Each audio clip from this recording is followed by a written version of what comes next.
नमस्कार दोस्तों, इस वीडियो में हम एसएससी एमटीएस एग्जाम एनालिसिस के लिए हम टॉप जो 100 एक्सपेक्टेड जीके के प्रश्न करने वाले जो आपके हो सकता है एग्जाम में यही प्रश्न और इसी लेवल पर सेम रहने वाला है। इसलिए जो लोग ने चैनल को सब्सक्राइब जरूर कर लीजिएगा और कल से आपका एग्जाम शुरू होने वाला है जिससे आपको तीनों शिफ्ट का एनालिसिस मिलते रहेगा। इसलिए जो लोग ने चैनल को सब्सक्राइब जरूर कर लीजिएगा। ये आपके हर एक एग्जाम चाहे एमटीएस का हो, जीडी का हो या अन्य एग्जाम की तैयारी कर रहे हैं उन सभी एग्जाम के लिए बहुत बेहतरीन ये साबित होने वाला है। इसलिए आप लोग भी देख लीजिएगा। तो चलिए शुरू करते हैं। फर्स्ट क्वेश्चन देखें, तमिलनाडु में कौन सा त्योहार तमिल नववर्ष का प्रतीक है और इसमें अनुष्ठानिक स्नान और मंदिरों के दर्शन शामिल है। पुथांडु त्योहार जो तमिलनाडु में किया जाता है और ये बहुत फेमस जो है तमिलनाडु का त्योहार है। बात करें अतिरिक्त तथ्य में तो पुथांडु या पुथुंडु जो है तमिल कैलेंडर के अनुसार तमिल नववर्ष का पहला दिन होता है और यह आमतौर पर ग्रेगोरियन कैलेंडर के अनुसार 14 अप्रैल को मनाया जाता है। नेक्स्ट क्वेश्चन देखें, मणिपुर में कौन सा त्योहार समाज में महिलाओं की भूमिका पर केंद्रित है और इसमें बहनों के भोज के लिए आमंत्रित करना और उपहार देना शामिल है।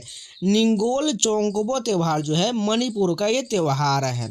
बात करें निंगोल चकोबा मणिपुर में मैतेई लोगों द्वारा मनाए जाने वाला एक महत्वपूर्ण त्योहार है और ये विवाहित महिलाओं और उनके परिवारों के बीच के बंधन का सम्मान करता है। नेक्स्ट क्वेश्चन देखें, सी ऑफ पॉपीज एब त्रयी की पहली पुस्तक है जो बुकर पुरस्कार के लिए शॉर्टलिस्ट किया गया था। किसने लिखा है? अमिताभ घोष के द्वारा लिखा गया है सी ऑफ पॉपीज उपन्यास। बात करें अतिरिक्त तथ्य में तो सी ऑफ पॉपीज उपन्यास अमिताभ घोष की 20 त्रयी का पहला उपन्यास है जो अफीम युद्ध से पहले के इतिहास पर आधारित है। नेक्स्ट क्वेश्चन देखें, बौद्ध ग्रंथों में 6ठी शताब्दी ईसा पूर्व में विद्यमान कितने महाजनपद यानी महान राज्य बताया गया है? 16 महाजनपद के बारे में जिक्र किया गया है। बात करें महाजनपद प्राचीन भारत के 16 शक्तिशाली राज्यों या गणराज्यों का एक समूह था जो 6ठी शताब्दी ईसा पूर्व से 4ठी शताब्दी ईसा पूर्व तक विद्यमान थे। इनमें से मगध, कोसल, वश और अवंती प्रमुख थे। नेक्स्ट क्वेश्चन देखें, जीडीपी क्या मापता है? एक देश में उत्पादित अंतिम वस्तु और सेवाओं के कुल मूल्य को जीडीपी मापता है। बात करें जीडीपी का हिंदी में सकल घरेलू उत्पाद कहा जाता है। इसका full form gross domestic product होता है। किसी देश की आर्थिक गतिविधि का एक महत्वपूर्ण संकेतक होता है और यह एक निश्चित अवधि में देश की सीमाओं के भीतर उत्पादित सभी तैयार वस्तु और सेवाओं का मौद्रिक मूल्य है। नेक्स्ट क्वेश्चन देखें, अर्थशास्त्र में जीएनपी का पूरा नाम क्या होता है? ग्रॉस नेशनल प्रोडक्ट यानी कि सकल राष्ट्रीय उत्पाद होता है।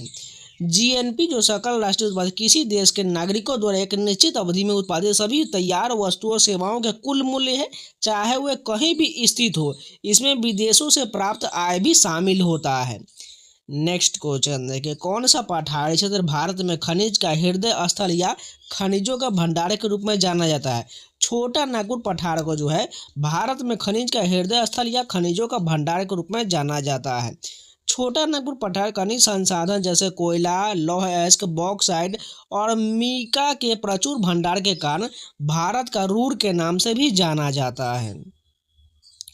Umang unified mobile application for new age governance app का उद्देश्य क्या है? विभिन्न सरकारी सेवाओं तक पहुंच के लिए एक प्लेटफॉर्म तैयार करना है। उमंग ऐप इलेक्ट्रॉनिक्स और सूचना प्रौद्योगिकी मंत्रालय और राष्ट्र ई गवर्नेंस ई डिवीजन द्वारा विकसित किया गया है और यह नागरिकों के एक ही प्लेटफॉर्म 100 से अधिक केंद्र और राज्य सरकार की सेवाओं तक पहुंचने में मदद करता है। ग्रामीण ऋण और कृषि के देखभाल के लिए विशेष रूप से 1982 में किस शीर्ष स्थान की स्थापना किया गया था? नाबार्ड की स्थापना किया गया था। नाबार्ड की बात करें तो राष्ट्रीय कृषि और ग्रामीण विकास बैंक भारत में ग्रामीण क्षेत्र में कृषि और अन्य आर्थिक गतिविधि के लिए ऋण और अन्य सुविधाएं प्रदान करने के लिए एक शीर्ष विकास बैंक है। Export import bank of India यानी एक्जिम बैंक की स्थापना विदेशी व्यापार के वित्त पोषण के लिए किस वर्ष किया गया था?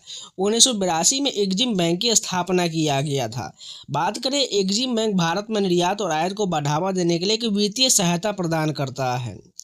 कौन सा तारवाद राजस्थान की मणि मंगनियार संगीत परंपरा का केंद्रीय वाद है?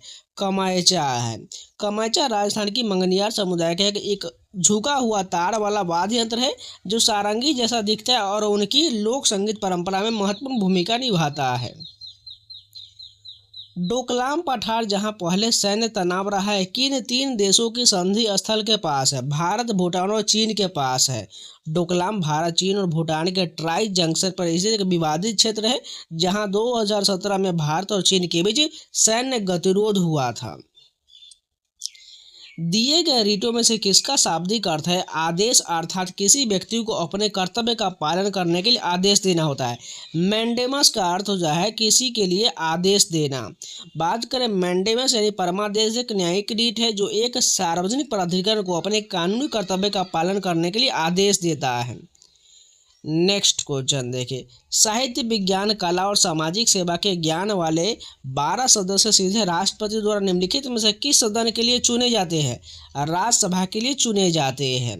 भारतीय संविधान के अनुच्छेद 80 के तहत राष्ट्रपति को राज्यसभा में साहित्य, विज्ञान, कला, सामाजिक सेवा के क्षेत्र में विशेष ज्ञान या व्यावहारिक अनुभव रखने वाले 12 सदस्यों को मनोनीत करने का अधिकार होता है। कौन सा भारतीय एथलीट विश्व एथलेटिक चैंपियनशिप में भाला फेंक में स्वर्ण पदक जीतने वाले पहले एशियाई बने थे? नीरज चोपड़ा बने थे। नीरज चोपड़ा ने 2023 में बुडापेस्ट में विश्व एथलेटिक चैंपियनशिप में स्वर्ण पदक जीतकर यह उपलब्धि हासिल किया और वह ओलंपिक स्वर्ण पदक विजेता भी है।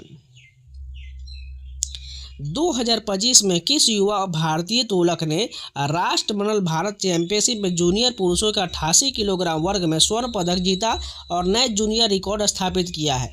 साई राज परदेशी ने स्थापित किया है। बात करें 2025 का उल्लेख में भविष्य की तारीख के रूप में किया गया और वास्तविक घटना भविष्य में होगा। राष्ट्रमंडल भारत में चैंपियनशिप युवा खिलाड़ियों को बढ़ावा देने और नए रिकॉर्ड बनाने का अवसर मिला है। 7 अगस्त 2024 से पुडुचेरी के उपराज्यपाल कौन है? कुनियल कैलाश नाथन जो है 7 अगस्त 2024 से पुडुचेरी के उपराज्यपाल हैं। उपराज्यपाल एक केंद्र शासित प्रदेश में राज्यपाल के समान भूमिका निभाते हैं, राष्ट्रपति द्वारा नियुक्त किए जाते हैं और स्थानीय प्रशासन के प्रमुख होते हैं। जनवरी 2024 में महाराष्ट्र के पुलिस महानिदेशक के रूप में किसे नियुक्त किया गया था, जो इस पद को संभालने वाली पहली महिला बनी है? रश्मि शुक्ला बनी है। रश्मि शुक्ला महाराष्ट्र की पहली महिला डीजीपी है, जो महिला सशक्तिकरण और पुलिस बल में लैंगिक समानता की दिशा में एक महत्वपूर्ण कदम है। नवंबर 2025 में भारत के नए रक्षा लेखा महानियंत्रक के रूप में किसे नियुक्त किया गया है? विश्वजीत सहाय को नियुक्त किया गया है। रक्षा लेखा महानियंत्रक रक्षा मंत्रालय के तहत रक्षा सेवाओं के खातों और वित्तीय प्रबंधन के लिए जिम्मेदार होता है। एक ही देश की सीमाओं के अंदर लोगों को आने जाने के लिए किस तरह का माइग्रेशन कहा जाता है? इसे आंतरिक यानी इंटरनल माइग्रेशन कहा जाता है। आंतरिक प्रवासन एक ही देश के सीमाओं के भीतर लोगों की आवाजाही को संदर्भित करता है, जो अक्सर आर्थिक अवसर, शिक्षा या बेहतर जीवन स्थिति को तलाश में होता है। मार्च 2025 में प्रारंभिक कलाकारों की मदद के लिए कला संस्कृति विकास योजना का संचालन किए जाने की सूचना किस मंत्रालय के द्वारा दिया गया था? संस्कृति मंत्रालय के द्वारा दिया गया था। कला संस्कृति विकास योजना भारत की समृद्ध सांस्कृतिक विरासत को बढ़ावा देने और प्रारंभिक कलाकारों को सहायता प्रदान करने की एक महत्वपूर्ण पहल है। निम्नलिखित में से कौन सा 7 स्तंभों में शामिल नहीं जिसका उपयोग वैश्विक नवाचार सूचकांक द्वारा विभिन्न आर्थिक आयामों में राष्ट्रीय नवाचार क्षमता और आउटपुट का मूल्यांकन करने के लिए किया जाता है? इसमें पारिस्थितिकी स्थिरता शामिल नहीं है। वैश्विक नवाचार सूचकांक विभिन्न देशों के नवाचार क्षमताओं को मूल्यांकन करने के लिए एक व्यापक उपकरण है, जिसमें मानव पूंजी और अनुसंधान, बुनियादी ढांचा, बाजार परिष्कार और व्यावसायिक परिष्कार जैसे कारक शामिल होता है। जोशीमठ शहर जो एक बड़ी भूमि धनसाव घटना के कारण खबरों में था, किस राज्य में है? उत्तराखंड में है जोशीमठ।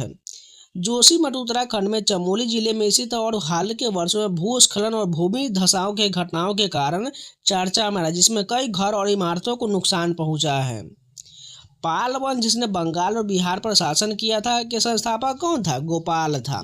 पाल वंश का संस्थापक गोपाल था, जिसने 8वीं शताब्दी ईस्वी में बंगाल में इस राजवंश की स्थापना किया था और पाल शासक बौद्ध धर्म के संरक्षण थे।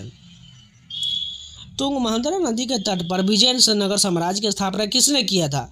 हरिहर बुक्का के द्वारा किया गया था। विजयनगर साम्राज्य की स्थापना 1336 ईस्वी में हरिहर बुक्का नामक 2 भाइयों ने किया था। यह दक्षिण भारत के एक प्रमुख साम्राज्य था, जिसने कला, वास्तुकला और साहित्य के विकास में महत्वपूर्ण भूमिका निभाया है। कौन सा भारतीय गणितज्ञ और सांख्यिकी विधि जिन्हें 2007 में संभाव्यता सिद्धांत और बड़े विचलनों के सिद्धांत में योगदान के लिए एबेल पुरस्कार से सम्मानित किया गया था? श्रीनिवास वर्धन को सम्मानित किया गया था। श्रीनिवास वर्धन एक प्रसिद्ध भारतीय अमेरिकी गणितज्ञ जिन्हें संभाव्यता सिद्धांत में उनके योगदान के लिए जाना जाता है। एबेल पुरस्कार गणित के क्षेत्र में एक प्रतिष्ठित पुरस्कार है।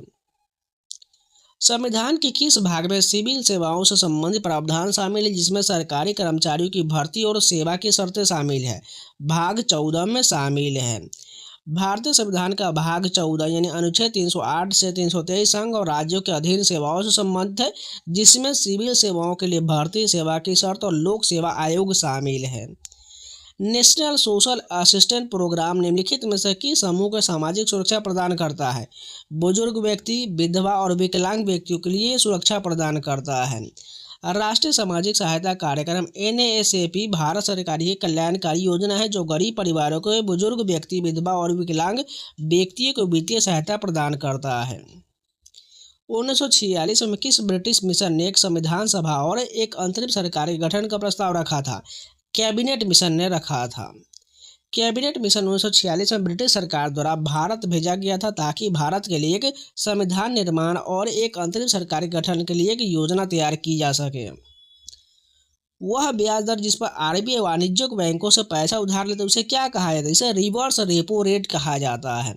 रिवर्स रेपो रेट वह दर है जिस पर भारतीय रिजर्व बैंक RBI वाणिज्यिक बैंकों से धन उधार लेता है और यह RBI द्वारा अर्थव्यवस्था में धन की आपूर्ति को नियंत्रित करने के लिए उपयोग किया जाने वाला एक मौद्रिक नीति उपकरण है। पूर्वी घाट में सबसे ऊंचा चोटी किसे माना जाता है? जिंदगारा चोटी को माना जाता है। जिंदगारा चोटी आंध्र प्रदेश में स्थित है और पूर्वी घाट की सबसे ऊंची चोटी है और इसकी ऊंचाई 1690 मीटर है। भारत का एकमात्र सक्रिय ज्वालामुखी किस द्वीप पर स्थित है? बैरन द्वीप पर स्थित है। बैरन द्वीप अंडमान सागर में स्थित है और यह दक्षिण एशिया के एकमात्र सक्रिय ज्वालामुखी है। व्यापार अधिशेष शब्द किस आर्थिक स्थिति का वर्णन करता है? जब निर्यात आयात से अधिक हो जाए तब उसे जो स्थिति को जो है व्यापार अधिशेष शब्द के रूप में जाना जाता है।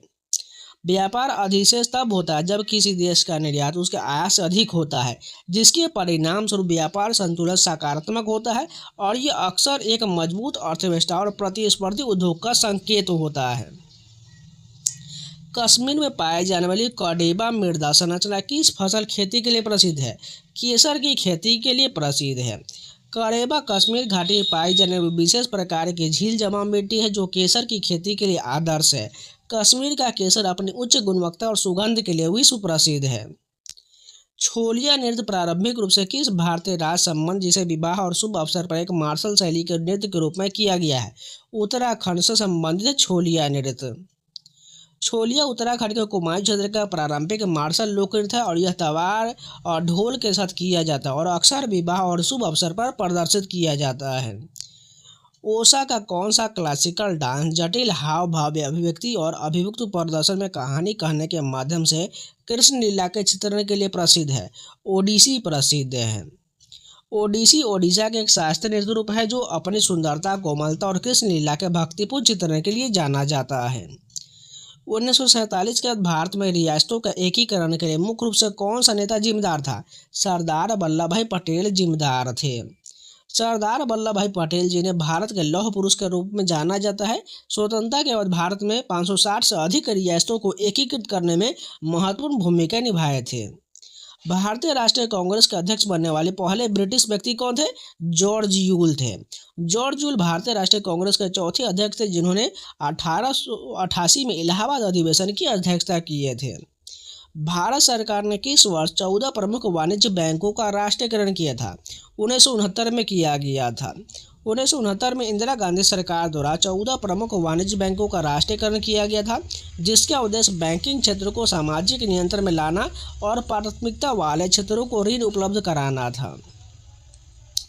द काइट रनर के लेखक कौन है और यह उपन्यास मित्रता, विश्वासघात और अफगानिस्तान की ऐतिहासिक उथल पुथली की खोज करता है जो युद्ध और राजनीतिक उथल पुथल की पृष्ठभूमि व्यक्तिगत मोचन पर जोर देता है। खालिद हुसैनी के द्वारा द काइट रनर लिखा गया है। द काइट रनर एक बेस्ट सेलिंग उपन्यास जिसे अफगान अमेरिकी लेखक खालिद हुसैनी ने लिखा है। यह अफगानिस्तान में दो लड़कों की दोस्ती की कहानी कहता है और विश्वासघात, मोचन और पारिवारिक संबंधों के विषयों की पड़ताल करता है। 2001 के राष्ट्रीय खेल में विभिन्न स्थानों पर कई राष्ट्रीय खेल प्रतियोगिताएं शामिल था।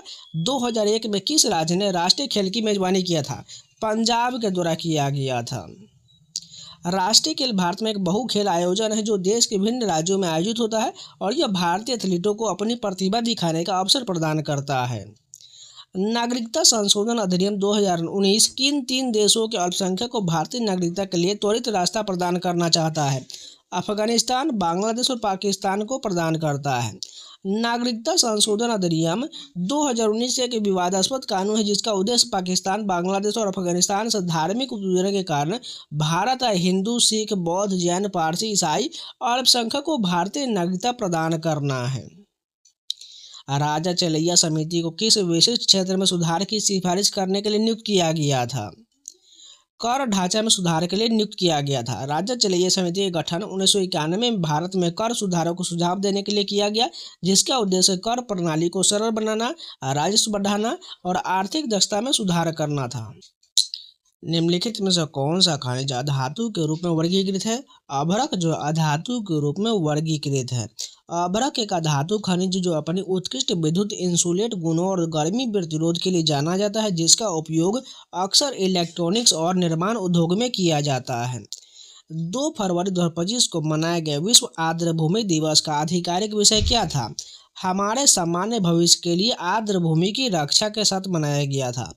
विश्व आर्द्रभूमि दिवस हर साल 2 फरवरी को मनाया जाता है ताकि आर्द्रभूमि के महत्व और उनके संरक्षण के बारे में जागरूकता बढ़ाया जा सके। निम्नलिखित में से कौन सा कलात्मक जिम्नास्टिक प्रतियोगिता में शामिल है जो एक अलग ओलंपिक अनुशासन है? ट्रेम्पोलिन जो इसमें शामिल नहीं है। कलात्मक जिम्नास्टिक में कई उपकरण शामिल हैं जैसे floor exercise, vault, uneven bars महिलाओं के लिए और हॉरिजॉन्टल बार, पैरेलल बार्स और पोमेल हॉर्स जो पुरुषों के लिए होता है। ट्रेम्पोलिन एक अलग ओलंपिक अनुशासन है। बीजापुर के गोल गुंबद सबसे अधिक किस वास्तुशिल्प विशेषता के लिए प्रसिद्ध है?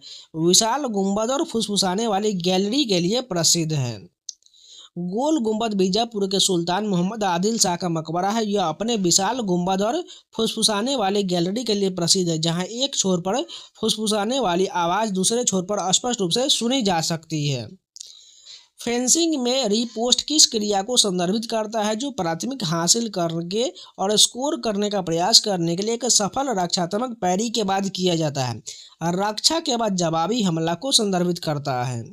फेंसिंग में रिपोस्ट एक त्वरित आक्रामक क्रिया है जो प्रतिद्वंदी के हमले को सफलतापूर्वक बचाव करने के बाद तुरंत बाद किया जाता है। 1996 में जीवी रामकृष्णन के द्वारा स्थापित विनिवेश आयोग का कार्य सरकार के किस बारे में सलाह देना था? सरकार को निजीकरण और पीएसयू के शेयर बेचने के रूप में सलाह देना था। विनिवेश आयोग का गठन सार्वजनिक क्षेत्र के उपक्रम पीएसयू में सरकारी हिस्सेदारी के विनिवेश पर सलाह देने के लिए किया गया था, जिसका उद्देश्य सरकार की वित्तीय बोझ को कम करना और इन उद्यमों की दक्षता में सुधार करना था। अंतर्राष्ट्रीय टेबल टेनिस महासंघ की स्थापना दुनिया भर में टेबल टेनिस को बढ़ावा देने के और विनियमित करने के लिए किया गया था। इस संगठन की स्थापना किस वर्ष हुआ था? 1926 में अंतर्राष्ट्रीय टेबल टेनिस महासंघ की स्थापना किया गया। International table tennis federation table tennis के लिए एक विश्व शासी निकाय है जो खेल के विकास और नियमों को नियंत्रित करता है। शास्त्रीय नृत्य को संगीत नाटक अकादमी द्वारा एक शास्त्रीय नृत्य के रूप में कब मान्यता दिया गया? 2000 में मान्यता दिया गया। शास्त्रीय असम का एक शास्त्रीय नृत्य रूप है जो 15वीं शताब्दी में वैष्णव संत श्रीमंत शंकर द्वारा विकसित किया गया था, जिसे 2000 में भारत के 8 शास्त्रीय नृत्य के रूप में एक में से रूप में मान्यता मिला है। गुजरात में कौन सा त्यौहार बुराई पर अच्छाई की जीत का प्रतीक है और जिसमें नवरात्रों तक नृत्य, संगीत और उपवास शामिल होता है? नवरात्रि का त्यौहार है। नवरात्रि एक 9 दिवसीय हिंदू त्यौहार है जो देवी दुर्गा के 9 रूपों को समर्पित है। गुजरात में यह गरबा और डांडिया रास और जैसे पारंपरिक नृत्यों के साथ बड़े उत्साह के साथ मनाया जाता है। हिमाचल प्रदेश के लाहौल स्पीति क्षेत्र में कौन सा त्यौहार मुखौटा नृत्य और रीति रिवाज के तहत तिब्बती नववर्ष के रूप में मनाया जाता है? लुसार त्यौहार मनाया जाता है हिमाचल प्रदेश में। लुसार हिमालय बौद्ध समुदाय द्वारा मनाया जाने वाला तिब्बती नववर्ष है और ये हिमाचल प्रदेश के लाहौल स्पीति क्षेत्र में मुखौटा नृत्य और प्रारंभिक अनुष्ठान के साथ मनाया जाता है। 2011 का साहित्य का नोबेल पुरस्कार किसने जीता? जो मिथक, राजनीति और जादुई यथार्थ को मिलाने वाले उपन्यासों के लिए जाने जाते हैं। मोयान ने 2011 का साहित्य का नोबेल पुरस्कार जीता था। बात करें मोयान, एक चीनी लेखक है जिन्हें 2012 में साहित्य के नोबेल पुरस्कार से सम्मानित किया गया था। उनके लेखन में कल्पना और वास्तविकता का मिश्रण होता है जो अक्सर चीन के ग्रामीण जीवन को दर्शाता है। कुतुब परिसर में एक भव्य प्रवेश द्वार अलाई दरवाजा किस सुल्तान ने बनवाया था? अलाउद्दीन खिलजी के द्वारा अलाई दरवाजा बनवाया गया था। अलाई दरवाजा कुतुब मीनार परिसर का एक शानदार प्रवेश द्वार जिसे दिल्ली सल्तनत के खिलजी वंश के शासक अलाउद्दीन खिलजी बनवाया था और यह इंडो इस्लामिक वास्तुकला का एक उत्कृष्ट उदाहरण है। बॉक्साइट किस धातु के उत्पादन को करने के लिए प्रयुक्त प्राथमिक अयस्क है? एल्युमिनियम हो जाएगा। बॉक्साइट जो एल्युमिनियम का एक मुख्य अयस्क है और ये एक तलछटी चट्टान है जिसमें एल्युमिनियम हाइड्रोक्साइड खनिज होता है। आरबीआई द्वारा 1969 में शुरू किए गए लीड बैंक योजना ने बैंकों को क्या जिम्मेदारी सौंपा था? किसी विशिष्ट जिले के लिए मुख्य बैंक के रूप में कार्य करने के लिए जिम्मेदारी सौंपा गया था। लीड बैंक योजना का उद्देश्य जिलों में बैंकिंग सेवाओं के विस्तार और समन्वय को बढ़ावा देना था ताकि ग्रामीण विकास को बढ़ावा दिया जा सके। निम्नलिखित में से कौन सा आईसीएस इंडियन सिविल सर्विस में शामिल होने वाले पहले भारतीय थे? सत्येंद्रनाथ टैगोर थे। सत्येंद्रनाथ टैगोर रविन्द्रनाथ टैगोर के बड़े भाई थे और 1863 में भारतीय सिविल सेवा में शामिल होने वाले पहले भारतीय बने थे। भारत का पहला डीप ओशन मिशन मुख्य रूप से निम्नलिखित में से किसके लिए राजनीतिक प्रासंगिकता रखता है? Polymetallic noodles near in central Indian ocean basin के लिए रखता है। डीप ओशन मिशन भारत को गहरे समुद्र में खनिज संसाधनों का पता लगाने उनकी स्थायी रूप से उपयोग करने में सक्षम बनाएगा जिससे देश के समुद्री अर्थव्यवस्था को बढ़ावा मिलेगा। मौलिक कर्तव्य की उत्पत्ति निम्नलिखित में से किस देश के संविधान से लिया गया है? यूएसएसआर यानी रूस के संविधान से लिया गया है। भारतीय संविधान में मौलिक कर्तव्यों को 42वें संविधान संशोधन 1976 द्वारा जोड़ा गया था जो सोवियत संघ के संविधान से प्रेरित था। एकल नागरिकता का मानदंड निम्नलिखित में से किस देश से लिया गया है? ब्रिटेन के संविधान से लिया गया है। एकल नागरिकता का सिद्धांत ब्रिटेन के संविधान से लिया गया जहां एक व्यक्ति को केवल एक ही नागरिकता रखने की अनुमति होता है। राज्यसभा के सदस्य का चुनाव अनुपातिक प्रतिनिधित्व के आधार पर किस देश के संविधान से लिया गया है? दक्षिण अफ्रीका के संविधान से लिया गया है।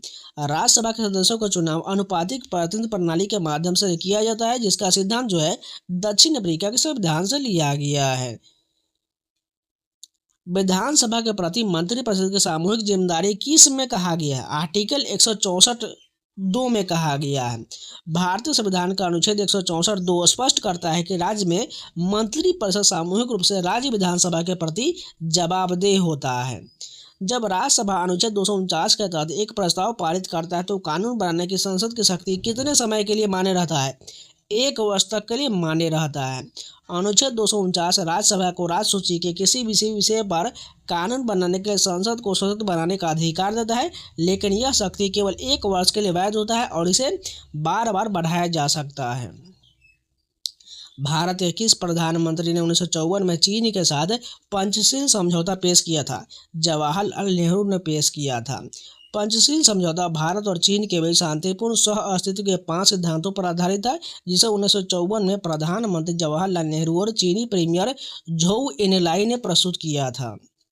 अगस्त 2024 में भारतीय कैबिनेट सचिव का पदभार किसने संभाला था? टीवी सोमनाथन ने संभाला था। बात करें वास्तविक घटना, कैबिनेट सचिव भारत सरकार में सबसे वरिष्ठ सिविल सेवक होता है और कैबिनेट की बैठक का समन्वय करता है। उत्तराखंड सम्मान नागरिक संहिता ड्राफ्टिंग समिति का अध्यक्ष किसने किया था? जिसने 2024 में अपनी रिपोर्ट प्रस्तुत किया था? रंजना देसाई के द्वारा किया गया था। उत्तराखंड सम्मान नागरिक संहिता यूसीसी समिति ने राज्य विवाह, तलाक, विरासत और गोद लेने जैसे व्यक्तिगत कानूनों को एक समान कानून में लाने की सिफारिश किया है। 2023 के राज्य चुनाव के बाद छत्तीसगढ़ के मुख्यमंत्री के रूप में किसने पदभार संभाला और 2024 के शासन समाचार में प्रमुख रहे? विष्णुदेव साय ने संभाला था। विष्णुदेव साय छत्तीसगढ़ के वर्तमान मुख्यमंत्री है, जिन्होंने 2023 के विधानसभा चुनाव के बाद पदभार संभाला है। युवा लेखक मेंटरशिप योजना 3 चरण में शुरू किया गया था। पहला मई 2021 में, दूसरा अक्टूबर 2022 में और अगला कब होगा? मार्च 2024 में। युवा लेखक मेंटरशिप योजना युवा लेखकों को मार्गदर्शन और सहायता प्रदान करने के लिए एक महत्वपूर्ण पहल है, जिससे उन्हें अपने लेखन क्षमताओं को विकसित करने में मदद मिलता है। निम्नलिखित में से कौन सा कारक विश्व खुशहाली रिपोर्ट प्रमुख निर्धारक में शामिल नहीं है, जो आर्थिक, सामाजिक, स्वास्थ्य और शोषण आधारित चर का उपयोग करके जीवन संतुष्टि का मूल्यांकन करता है? वायु गुणवत्ता सूचकांक जो है इसमें शामिल नहीं है। विश्व खुशहाली रिपोर्ट, वर्ल्ड हैप्पीनेस रिपोर्ट जो है जीडीपी प्रति व्यक्ति, सामाजिक समर्थन, स्वास्थ्य, जीवन प्रत्याशा, जीवन के विकल्प बनाने की स्वतंत्रता, उत्तरदायिता और भ्रष्टाचार की धारणा जैसे कारकों का मूल्यांकन किया जाता है। चक्रवात बीपर जो है, जो अरब सागर में बना, मुख्य रूप से किस भारतीय राज्य में आया था? गुजरात में चक्रवात बीपर जो है आया था। चक्रवात बीपर जो 2023 में अरब सागर में उत्पन्न हुआ एक गंभीर चक्रवात था, जिसने गुजरात के तटीय क्षेत्र में महत्वपूर्ण प्रभाव डाला था। किस मुगल बादशाह ने दिल्ली में जामा मस्जिद का निर्माण करवाया, जो लाल बलुआ पत्थर और संगमरमर से बना था, जिसमें गुंबद और मीनारे हैं? शाहजहां के द्वारा बनवाया गया था। दिल्ली का जामा मस्जिद भारत की सबसे बड़ी मस्जिदों में से एक है, जिसे मुगल सम्राट शाहजहां ने बनवाया था। यह मुगल वास्तुकला का एक शानदार उदाहरण है। भारत की पहले ग्रीन हाइड्रोजन से चलने वाली बस 2023 में किस शहर में लॉन्च किया गया था? नई दिल्ली में लॉन्च हुआ था। ग्रीन हाइड्रोजन से चलने वाली बस भारत में टिकाऊ परिवहन को बढ़ावा देने और कार्बन उत्सर्जन को कम करने की दिशा में एक महत्वपूर्ण कदम है। 2023 में स्वीकृत पीएम प्रणाम योजना किसको बढ़ावा देने से संबंधित है? वैकल्पिक उर्वरक और रासायनिक उर्वरक के उपयोग में कमी को बढ़ावा देने से संबंधित है। पीएम प्रणाम योजना का उद्देश्य रासायनिक उर्वरक के उपयोग को कम करके और जैविक उर्वरक के उपयोग को बढ़ावा देकर कृषि में स्थिरता लाना है। किस मुगल बादशाह ने ताजमहल का निर्माण करवाया, जो मुमताज महल के लिए बनाग पढ़ते मकबरा और मुगल स्थापत्य कला के शिखर को दर्शाता है? शाहजहां के द्वारा बनवाया गया था। ताजमहल मुगल सम्राट शाहजहां द्वारा अपनी पत्नी मुमताज महल की याद में बनवाया गया था, जिसे विश्व के 7 अजूबों में से एक माना जाता है और यह मुगल वास्तुकला के उत्कृष्ट उदाहरण है। मुगल साम्राज्य की स्थापना 1526 में किसके द्वारा किया गया था? बाबर के द्वारा किया गया था। मुगल साम्राज्य की स्थापना 1526 में बाबर ने पानीपत की पहली लड़ाई में इब्राहिम लोदी को हराकर किया था। कौन सा संस्थान भारत का केंद्रीय बैंक के रूप में कार्यरत है? सभी को पता है, आरबीआई यानी भारतीय रिजर्व बैंक हो जाएगा। आरबीआई भारत का केंद्रीय बैंक है, जो देश के मौद्रिक नीति, मुद्रा जारी करने और बैंकिंग प्रणाली को विनियमित करने के लिए जिम्मेदार है। अहमदाबाद शहर किस नदी के तट पर स्थित है? साबरमती नदी के तट पर है। अहमदाबाद गुजरात का सबसे बड़ा शहर है और साबरमती के नदी किनारे स्थित है। साबरमती आश्रम महात्मा गांधी से जुड़ा एक महत्वपूर्ण ऐतिहासिक स्थल है और इसी नदी किनारे स्थित है। गुवाहाटी शहर किस नदी के तट पर स्थित है? सभी को पता है, ब्रह्मपुत्र नदी के तट पर है। गुवाहाटी असम का सबसे बड़ा शहर ब्रह्मपुत्र नदी के दक्षिणी किनारे पर है, जो इस क्षेत्र के लिए महत्वपूर्ण जल मार्ग है। भारत में श्वेत क्रांति किस वस्तु के बढ़े हुए उत्पादन से जुड़ा हुआ है? दूध और डेयरी उत्पादन से जुड़ा हुआ है श्वेत क्रांति। श्वेत क्रांति, जिसे ऑपरेशन फ्लड के नाम से भी जाना जाता है, भारत में दूध उत्पादन को बढ़ाने के लिए एक कार्यक्रम था, जिसने भारत को दुनिया का सबसे बड़ा दूध उत्पादक बना दिया। और श्वेत क्रांति के जनक कौन है? डॉक्टर वर्गीज कुरियन है। वही बात करें हरित क्रांति के जनक, तो भारत में एम एस स्वामीनाथन हो जाएगा। गिनी कोफिशिएंट मुख्य रूप से किसे इकोनॉमिक इंडिकेटर को मापता है? आय और समानता को मापता है। गिनी गुणांक एक सांख्यिकी माप है, जो किसी राष्ट्र या सामाजिक समूह के भीतर आय वितरण की असमानताओं को दर्शाता है। सगीबेन, जो स्कॉटलैंड में गरीबी और नशे की लत का चित्रण करता है, ने बुकर पुरस्कार जीता। इसके लेखक कौन है? डगलस स्टुअर्ट है। तो ये जितने भी प्रश्न सारे कंप्लीट हो गए। उम्मीद है आप लोगों को वीडियो पसंद है तो लाइक कर दीजिएगा, अगर नए तो चैनल को सब्सक्राइब जरूर कर लीजिएगा। बाकी मैंने एमटीएस और जीडी के लिए बहुत सारे मैराथन वीडियो दिए हुए हैं, आपके प्लेलिस्ट में ऐड हो चुका है, उन सभी जाकर जरूर देख लीजिए, आपको बहुत फायदा करेगा। एग्जाम से पहले जरूर सारे रिवीजन करते रहिएगा। इसके साथ कल से जो एनालिसिस शुरू हो जाएगा, इसलिए जो भी लोग टेलीग्राम से नहीं जुड़े हैं टेलीग्राम ज्वाइन कर लीजिए। लिंक जो है कमेंट बॉक्स में दिया गया है, टेलीग्राम के माध्यम से जुड़ जाइएगा, जिससे आपको वहाँ पर जो है एनालिसिस के वीडियो का लिंक और सारे क्वेश्चन आपको जल्दी से जल्दी पीडीएफ मिलता रहेगा, इसलिए जाकर ज्वाइन कर लीजिएगा। तो चलिए मिलते हैं नए वीडियो के साथ, तब तक के लिए जय हिंद।